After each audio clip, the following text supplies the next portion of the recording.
That's crazy, Vic. Because we need to give him a real life street star. Facts. We got one upstairs.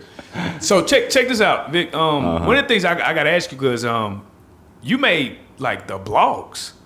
You made all the blogs when you got deported. I know. Was that wild? Because I was like, it threw me off because I was like, damn, man, the blogs? Like, that was kind of wild. So when you saw that or when you heard about that, what was your initial thought? Like, damn, we're getting kind of famous, right? No, it's not. I think so. It's like, you know, I want to say thank you to everybody for like, you know, share the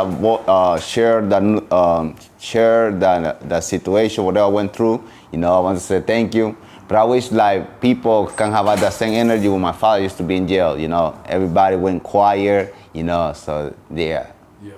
You know, like I said, the last interview went real viral in a lot of ways, and you know, maybe they never heard one of his kids speak so open and honestly. Yeah.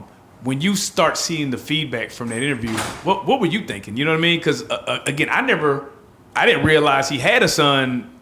You know, like you know what I mean? Yeah. We only hear about the grandson and the daughter that we did the Breakfast Club interview. We never seen a Victor. Yeah. So when they got it, they loved your authenticity. They loved your story. What was it like to see the positive feedback that you were getting? Amazing, brother. I want to say thank you to you, you know. I want to say thank you. Yeah, a lot of people get confused about Dr. Sebi's grandson. But, you know, these people, you don't know nothing about whatever these people talked about. You know, it's me represent my father, you know, in different way, like in the bad ways, so people don't even trust this no more. You know, this guy, Dr. Sebi's grandson, charged people $4,000 to cure herpes, but he don't even can cure his own grandson from asthma, you know? So it's like, it's people like, not used to be my father like, it represent my father right now, you know, because it's connection with the celebrities, that kind of bullshit, you know? Right. So I was gonna ask about that too, because when we did leave here, obviously, there was a lot of the family members that were, oh, he's not the real kid, and he's not da-da-da-da-da, like, what do you say to those people? And you sent me proof, you know what I mean? So obviously I know what time it is, but what do you say to those people that are some of the kids? Like a lot of people say, man, the kids are making it hard to follow Dr. Sebi's legacy because y'all are all fighting. We don't know who to believe. Yeah, bro. Okay, hold on. Put it up. This camera right here. My name is Victor Francisco Bowman Batiste, you know. Right. You know, yeah, I know which person tell you like I know his son. You know, that's Dr. Sebi's grandson. You know, that's that guy claiming to I know Bowman. You know, but the last time I checked, I used to be I used to be the only one Dr. Sebi's son. When Dr. Sebi went to jail, I used to be the one over there. You know, when Dr. Sebi died, my mother shamed my father. You know, when I pushed my father in the ground, I tore dirt on my father's casket. You know. So these people that say I know Dr. Sebi's son used to be my father like, you know? Is it, so the question I have, right, because your dad had how many kids, 10? I said 25, I don't know. 25, okay. He had a lot. Dr. Sebi was active. The CMOS worked. Yeah. The CMOS worked. But look, the question I had was, because you're younger, right, than some of is it one of those situations where it's either jealousy or I didn't know him, I didn't grow up with him? Was it one of those, or because they're acting like you weren't actually the son? Yeah, your mom brought him to the village, and then he cured you, and you were under him, but he ain't an actual son. That's how they're posing it. You know, to be honest, it's jealousy. I really don't care, you know. I am my own man. I'm 25-year-old. You know, I got my store. You know, shout out to everybody in Brooklyn. 958 Harshey Street, Brooklyn, New York is my store, my warehouse. You know, my father have too many kids. I'm the second one, you know. I got my own warehouse. I got my own business. I got my own house. I got my own land.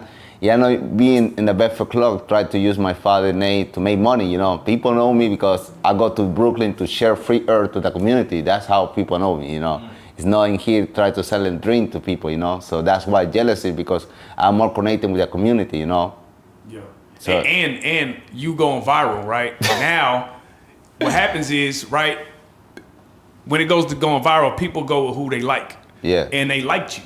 I and know. that might have stung, because it's like, damn, now I might have been trying to gatekeep, and now this guy has his own voice. It's not even like that, you know. Sometimes like I do promotions. Sometimes I push my earn at $17. Nobody in America, you know, you can ask to anybody. Like my goal is to heal 1 million people. It's not to make $1 million, you know, because make $1 million is easy, you know. But I understand like people is sick, you know, have the money. So I'm not going to stop somebody's journey because that person not got $50. Sometimes I push my product $10. So it's taking money from these people, you know. So that's why I not only got that like the government like enemy, I got these people like enemy because every customer is coming to me. You know, it's people selling $50, $100 capsules for 20 capsules. Yeah, selling for $10 sometimes, you know. This is going to be jealousy. So it's not about because me. It's like because whatever I do, you know. I would imagine that you would be facing a threat level, right? Because we've always heard big pharma.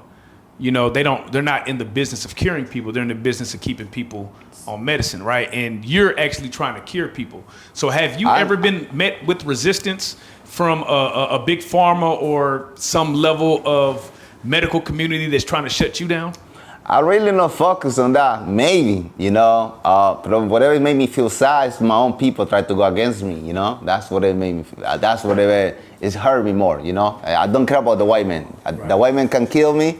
Bro, when the black man tried to kill me, it's going to hurt more, you know? So it's like, I don't care whatever the white men do, you know? I don't care about whatever my people do because I live around my people, you know? I don't live around the white man. Now, I don't know if you saw this Dave Chappelle special, but Dave Chappelle made a joke basically saying that your dad didn't cure anybody with AIDS. What do you say to that? That he said what? He basically made a little bit of a joke, basically saying, calling things a conspiracy theory and saying that your dad really didn't cure nobody with AIDS. I'm just paraphrasing. You know what I mean? Man. How do you respond? Like when you see a Dave Chappelle, because I would think that Dave Chappelle would be on the opposite side of that. I really don't understand wherever he coming from, you know. But like from my side, it's not because this is my father, you know. I see people with my own eyes came to Village, get healed from HIV, you know. That's how I know Wendy Williams' son, because he came to the village, got healed by my father, you know. So even people in New York City, you know, still going to the store, be like, Victor, I'm coming to say thank you to you because your father cured me with HIV in the 90s, 80s, you know. So it's like, how you can listen to somebody, you know. So right. I don't know. Yeah. I don't know what to say in that part.